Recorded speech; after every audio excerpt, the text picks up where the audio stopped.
आज सतगुरुवार के वरदानी दिवस की आपको ढेर सारी शुभकामनाएं। ओम शांति। 1 अगस्त 2024 के ईश्वरीय महावाक्य। पहले सुनते हैं मुरली के मुख्य पॉइंट्स। बाबा ने कहा, तुम याद से ही पवित्र बन सकते हो, इसलिए याद की प्रैक्टिस करते रहो। जब पैदल करने जाते हो तो भी बाप की याद में रहो, क्योंकि तुम्हें बैटरी को चार्ज करना है। यह बैटरी चार्ज होने का ज्ञान अभी एक ही बार तुमको मिलता है। अपने को आत्मा समझ बाप को याद करने में कोई तकलीफ तो नहीं है, फिर गुटखा क्यों खाते हो? इसको कहा ही जाता है सहज याद। अभी बाप तुमको जीते जी मरना सिखलाते हैं, जो और कोई सिखला न सके। सदा यही स्मृति रहे, इस मृत्यु लोक में यह हमारा अंतिम जन्म है। यह पुरुषोत्तम युग जब आता है तब ही वापिस जाना होता है, परंतु इसमें पवित्रता ही मुख्य चाहिए। बाबा जानते हैं यह हमारे बहुत स्वीट चिल्ड्रन हैं, जो काम चिता पर बैठ जलकर भस्म हो गए हैं, इसलिए फिर से तुमको जगाते हैं। लास्ट में बाबा ने कहा, अभी तुम दोनों ताज लेने के लिए फिर से पुरुषार्थ कर बाप से वर्षा ले रहे हो। भले सब यही बोलते हैं कि हम लक्ष्मी नारायण बनेंगे, परंतु सब तो बन नहीं सकते, प्रजा भी तो चाहिए ना। फिर भी बाप कहते हैं, बच्चे तुम शुभ बोलते हो, लेकिन अब लक्ष्मी नारायण जैसा बनने का पुरुषार्थ भी तो करो। अब सुनते हैं महावाक्यों को विस्तार से। बाबा ने कहा, मीठे बच्चे, तुम पवित्र बनने के बिगर वापिस जा नहीं सकते, इसलिए बाप की याद से आत्मा की बैटरी को चार्ज करो और नेचुरल पवित्र बनो। प्रश्न, बाबा तुम बच्चों को घर चलने के पहले कौन सी बात सिखलाते हैं? उत्तर, बच्चे घर चलने के पहले जीते जी मरना है, इसलिए बाबा तुम्हें पहले से ही देह के भान से परे ले जाने का अभ्यास कराते हैं, अर्थात मरना सिखलाते हैं। ऊपर जाना माना मरना। जाने और आने का ज्ञान अभी तुम्हें मिला है। तुम जानते हो हम आत्मा ऊपर से आई हैं, इस शरीर द्वारा पार्ट बजाने। हम असुल वहाँ के रहने वाले हैं, अभी वहाँ ही वापिस जाना है। ओम शांति। अपने को आत्मा समझ बाप को याद करने में कोई तकलीफ नहीं है। गुटखा नहीं खाना है, इसको कहा जाता है सहज याद। पहले पहले अपने को आत्मा ही समझना है। आत्मा ही शरीर धारण कर पार्ट बजाती है। संस्कार भी सब आत्मा में ही रहते हैं। आत्मा तो इंडिपेंडेंट है। बाप कहते हैं, अपने को आत्मा समझ मुझ बाप को याद करो। यह नॉलेज अभी ही तुमको मिलती है, फिर नहीं मिलेगी। तुम्हारा यह शांत में बैठना दुनिया नहीं जानती। इसको कहा जाता है नेचुरल शांति। हम आत्मा ऊपर से आई हैं, इस शरीर द्वारा पार्ट बजाने। हम आत्मा असुल वहाँ के रहने वाले हैं। यह बुद्धि में ज्ञान है। बाकी इसमें हठयोग की कोई बात नहीं, बिल्कुल सहज है। अभी हम आत्माओं को घर जाना है, परंतु पवित्र बनने बिगर जा नहीं सकते। पवित्र होने के लिए परमात्मा बाप को याद करना है। याद करते करते पाप मिट जाएंगे। तकलीफ की तो कोई बात ही नहीं। तुम पैदल करने जाते हो तो बाप की याद में रहो, अभी ही याद से पवित्र बन सकते हो। वहाँ वह तो है पवित्र दुनिया।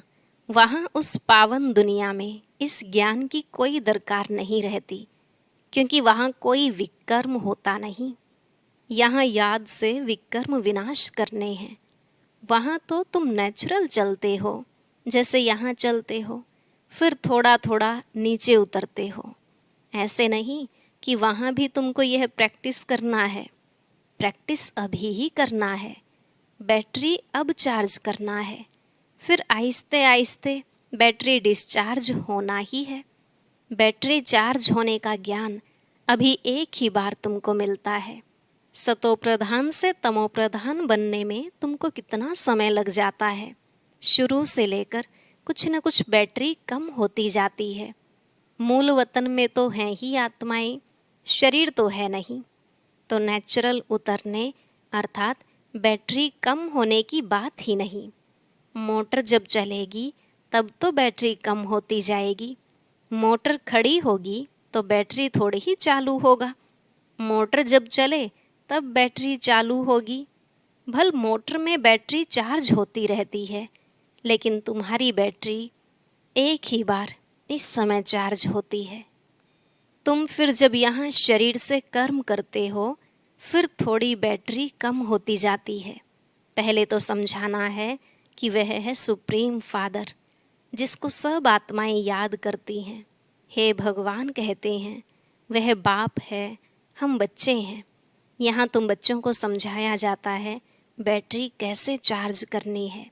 भल घूमो फिरो बाप को याद करो तो सतो प्रधान बन जाएंगे। कोई भी बात न समझो तो पूछ सकते हो, है बिल्कुल सहज। 5000 वर्ष बाद हमारी बैटरी डिस्चार्ज हो जाती है।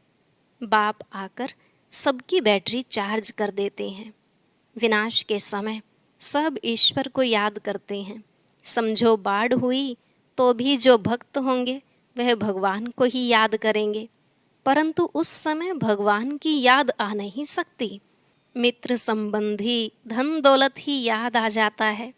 भल हे भगवान कहते हैं, परंतु वह भी कहने मात्र। भगवान बाप है, हम उनके बच्चे हैं, यह तो जानते ही नहीं। उनको सर्वव्यापी का उल्टा ज्ञान मिलता है। बाप आकर सुलटा ज्ञान देते हैं।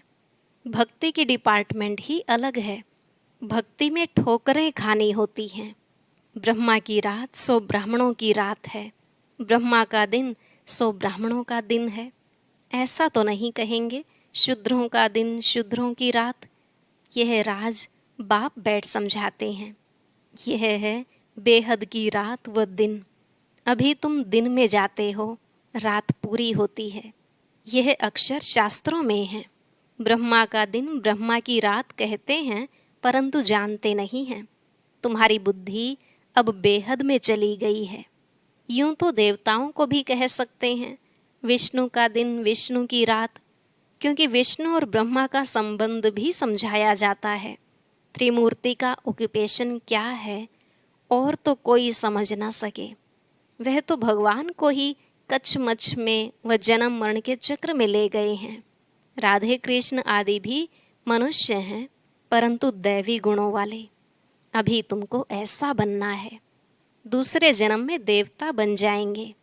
84 जन्मों का जो हिसाब किताब था वह अब पूरा हुआ, फिर रिपीट होगा। अब तुमको यह शिक्षा मिल रही है। बाप कहते हैं, मीठे मीठे बच्चों, अपने को आत्मा निश्चय करो। कहते भी हैं हम पार्टधारी हैं, परंतु हम आत्माएं ऊपर से कैसे आती हैं यह नहीं समझते हैं। अपने को देहधारी ही समझ लेते हैं। हम आत्मा ऊपर से आती हैं, फिर कब जाएंगी? ऊपर जाना माना मरना, शरीर छोड़ना। मरना कौन चाहते हैं? यहाँ तो बाप ने कहा है तुम इस शरीर को भूलते जाओ।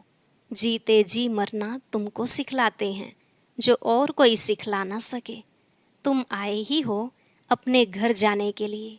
घर कैसे जाना है यह ज्ञान अभी ही मिलता है। तुम्हारा इस मृत्यु लोक का यह अंतिम जन्म है। अमर लोक सतयुग को कहा जाता है। अभी तुम बच्चों की बुद्धि में है हम जल्दी जल्दी जावें।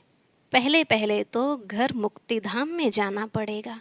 यह शरीर रूपी कपड़ा यहाँ ही छोड़ना है, फिर आत्मा चली जाएगी घर। जैसे हद के नाटक के एक्टर्स होते हैं, नाटक पूरा हुआ तो कपड़े वहाँ ही छोड़कर घर के कपड़े पहन घर में जाते हैं। तुम्हें भी अब यह चोला छोड़ जाना है। सतयुग में तो थोड़े देवताएं होते हैं, यहाँ तो कितने मनुष्य हैं, अनगिनत। वहाँ तो होगा ही एक आदि सनातन देवी देवता धर्म। अभी तो अपने को हिंदू कह देते हैं, अपने श्रेष्ठ धर्म कर्म को भूल गए हैं, तब तो दुखी हुए हैं।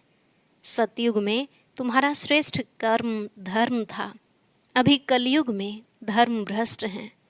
बुद्धि में आता है कि हम कैसे गिरे हैं। अभी तुम बेहद के बाप का परिचय देते हो।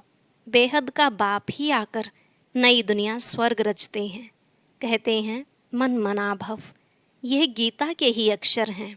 सहज राजयोग के ज्ञान का नाम रख दिया जाता है गीता। यह तुम्हारी पाठशाला है। बच्चे आकर पढ़ते हैं तो कहेंगे हमारे बाबा की पाठशाला है। जैसे कोई बच्चे का बाप प्रिंसिपल होगा तो कहेंगे हम अपने बाबा के कॉलेज में पढ़ते हैं। उनकी माँ भी प्रिंसिपल है तो कहेंगे हमारे माँ बाप दोनों प्रिंसिपल हैं, दोनों पढ़ाते हैं। हमारे मम्मा बाबा का कॉलेज है। तुम कहेंगे हमारे मम्मा बाबा की पाठशाला है, दोनों ही पढ़ाते हैं।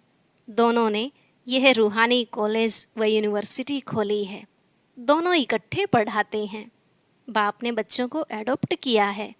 यह बहुत गुह्य ज्ञान की बातें हैं। बाप कोई नई बात नहीं समझाते हैं। यह तो कल्प पहले भी समझाने दी है। हाँ, इतनी नॉलेज है जो दिन प्रतिदिन गुह्य होती जाती है। आत्मा की समझानी देखो अभी तुमको कैसे मिलती है। इतनी छोटी सी आत्मा में 84 जन्मों का पार्ट भरा हुआ है। वह कभी विनाश नहीं होता। आत्मा अविनाशी तो उनमें पार्ट भी अविनाशी है। आत्मा ने कानों द्वारा सुना। शरीर है तो पार्ट है। शरीर से आत्मा अलग हो जाती है तो जवाब नहीं मिलता। अभी बाप कहते हैं बच्चे तुमको वापस घर चलना है। यह पुरुषोत्तम युग जब आता है तभी वापस जाना होता है। इसमें पवित्रता ही मुख्य चाहिए। शांति धाम में तो पवित्र आत्माएं ही रहती हैं। शांति धाम और सुख धाम दोनों ही पवित्र धाम हैं। वहाँ शरीर है नहीं, आत्मा पवित्र है। वहाँ बैटरी डिस्चार्ज नहीं होती। यहाँ शरीर धारण करने से मोटर चलती है। मोटर खड़ी होगी तो पेट्रोल कम थोड़े ही होगा। अभी तुम्हारी आत्मा की ज्योत बहुत कम हो गई है, एकदम बुझ नहीं जाती है। जब कोई मरता है तो दीवा जलाते हैं, फिर उसकी बहुत संभाल रखते हैं कि बुझ न जाए। आत्मा की ज्योत कब बुझती नहीं है, वह तो अविनाशी है। ये सब बातें बाप बैठ समझाते हैं। बाबा जानते हैं कि यह बहुत स्वीट चिल्ड्रन है। यह सब काम चिता पर बैठ जलकर भस्म हो गए हैं। फिर इन्हों को जगाता हूँ। बिल्कुल ही तमोप्रधान मुर्दे बन पड़े हैं। बाप को जानते ही नहीं। मनुष्य कोई काम के नहीं रहे हैं। मनुष्य की मिट्टी कोई काम की नहीं रहती है। ऐसे नहीं कि बड़े आदमी की मिट्टी कोई काम की है, गरीबों की नहीं। मिट्टी तो मिट्टी में मिल जाती है, फिर भल कोई भी हो। कोई जलाते हैं, कोई कब्र में बंद कर देते हैं। पारसी लोग कुएं पर रख देते हैं, फिर पंछी मांस खा लेते हैं। फिर हड्डियाँ जाकर नीचे पड़ती हैं, वह फिर भी काम आती हैं। दुनिया में तो ढेर मनुष्य मरते हैं। अभी तुमको तो आप ही शरीर छोड़ना है। तुम यहाँ आए ही हो शरीर छोड़कर वापस घर जाने, अर्थात मरने। तुम खुशी से जाते हो कि हम जीवन मुक्ति में जाएंगे। जिन्होंने जो पार्ट बजाया है अंत तक वही बजाएंगे। बाप पुरुषार्थ कराते रहेंगे, साक्षी हो देखते रहेंगे। यह तो समझ की बात है, इसमें डरने की कोई बात नहीं है। हम स्वर्ग में जाने के लिए खुद ही पुरुषार्थ कर शरीर छोड़ देते हैं। बाप को ही याद करते रहना है तो अंतमति सो गति हो जाए। इसमें मेहनत है, हर एक पढ़ाई में मेहनत है। भगवान को आकर पढ़ाना पड़ता है। जरूर पढ़ाई बड़ी होगी, इसमें दैवी गुण भी चाहिए। यह लक्ष्मी नारायण बनना है ना। यह सतयुग में थे, अब फिर तुम सतयुगी देवता बनने आए हो। एम ऑब्जेक्ट कितनी सहज है, त्रिमूर्ति में क्लियर है। यह ब्रह्मा विष्णु शंकर आदि के चित्र न हो तो हम समझा कैसे सकते। ब्रह्मा सो विष्णु, विष्णु सो ब्रह्मा। ब्रह्मा की 8 भुजा 100 भुजा दिखाते हैं, क्योंकि ब्रह्मा के कितने ढेर बच्चे होते हैं तो उन्होंने फिर वह चित्र बना दिया है। बाकी मनुष्य कोई इतनी भुजाओं वाला होता थोड़े ही है। रावण 10 शीश का भी अर्थ है, ऐसा मनुष्य होता नहीं। यह बाप ही बैठ समझाते हैं। मनुष्य तो कुछ भी जानते नहीं। यह भी खेल है। यह कोई को पता नहीं है कि यह कब से शुरू हुआ है। परंपरा कह देते हैं, अरे वह भी कब से। तो मीठे मीठे बच्चों को बाप पढ़ाते हैं। वह टीचर भी है तो गुरु भी है। तो बच्चों को कितनी खुशी होनी चाहिए। यह म्यूजियम आदि किसके डायरेक्शन से खोलते हैं? यहाँ हैं ही माँ बाप और बच्चे, ढेर बच्चे हैं। डायरेक्शंस पर खोलते रहते हैं। लोग कहते हैं, तुम कहते हो भगवानुवाच, तो रथ द्वारा हमको भगवान का साक्षात्कार कराओ। अरे तुमने आत्मा का साक्षात्कार किया है? इतनी छोटी सी बिंदु का साक्षात्कार तुम क्या कर सकेंगे?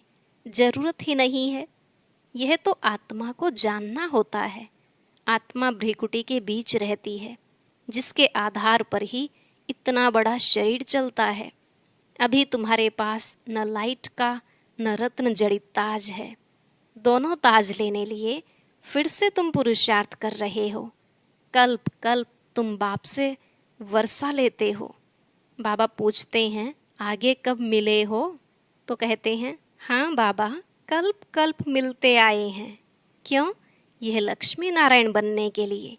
यह सभी एक ही बात बोलेंगे।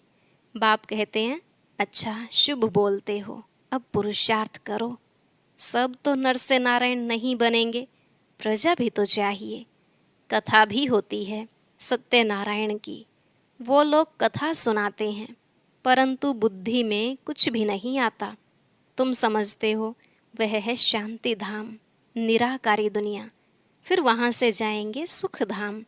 सुख धाम में ले जाने वाला एक ही बाप है। तुम कोई को समझाओ, बोलो अब वापस घर जाएंगे। आत्मा को अपने घर तो अशरीरी बाप ही ले जाएंगे। अभी बाप आए हैं, उनको जानते नहीं।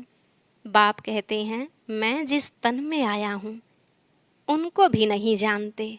रथ भी तो है ना। हर एक रथ में आत्मा प्रवेश करती है। सबकी आत्मा भ्रिकुटी के बीच रहती है। बाप आकर भ्रिकुटी के बीच में बैठेगा।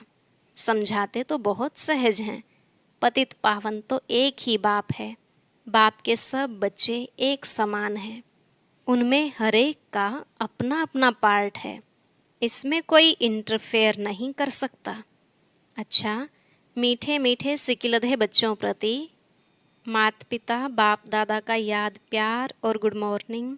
रूहानी बाप की रूहानी बच्चों को नमस्ते। रूहानी बच्चों की रूहानी बाप दादा को नमस्ते नमस्ते, गुड मॉर्निंग, शुक्रिया बाबा, शुक्रिया। धारणा के लिए मुख्य सार। पहला पॉइंट, इस शरीर रूपी कपड़े से ममत्व निकाल, जीते जी मरना है। अर्थात अपने सब पुराने हिसाब किताब चुकतू करने हैं। दूसरा, डबल ताजधारी बनने के लिए पढ़ाई की मेहनत करनी है। दैवी गुण धारण करने हैं। जैसा लक्ष्य है, शुभ बोल है, ऐसा पुरुषार्थ करना है। आज का वरदान, अकल्याण के संकल्प को समाप्त कर अपकारियों पर उपकार करने वाले ज्ञानी तू आत्मा भव। अकल्याण के संकल्प को समाप्त कर अपकारियों पर उपकार करने वाले ज्ञानी तू आत्मा भव। बाबा ने कहा, कोई रोज आपकी ग्लानि करे, अकल्याण करे, गाली दे, तो भी उसके प्रति मन में घृणा भाव न आए। अपकारी पर भी उपकार, यही ज्ञानी तू आत्मा का कर्तव्य है। जैसे आप बच्चों ने बाप को 63 जन्म गाली दी, फिर भी बाप ने कल्याणकारी दृष्टि से देखा, तो फॉलो फादर। ज्ञानी तू आत्मा का अर्थ ही है सर्व के प्रति कल्याण की भावना। अकल्याण संकल्प मात्र भी नहीं हो। स्लोगन, मन मनाभव की स्थिति में स्थित रहो तो औरों के मन के भावों को जान जाएंगे। मन मनाभव की स्थिति में स्थित रहो तो औरों के मन के भावों को जान जाएंगे। आज का व्यक्त ज्ञान मोती बहुत विशेष है, सभी भाई बहनें जरूर सुने। अव्यक्त ज्ञान मोती सुनने के लिए ऊपर दिए गए बॉक्स पर क्लिक करें।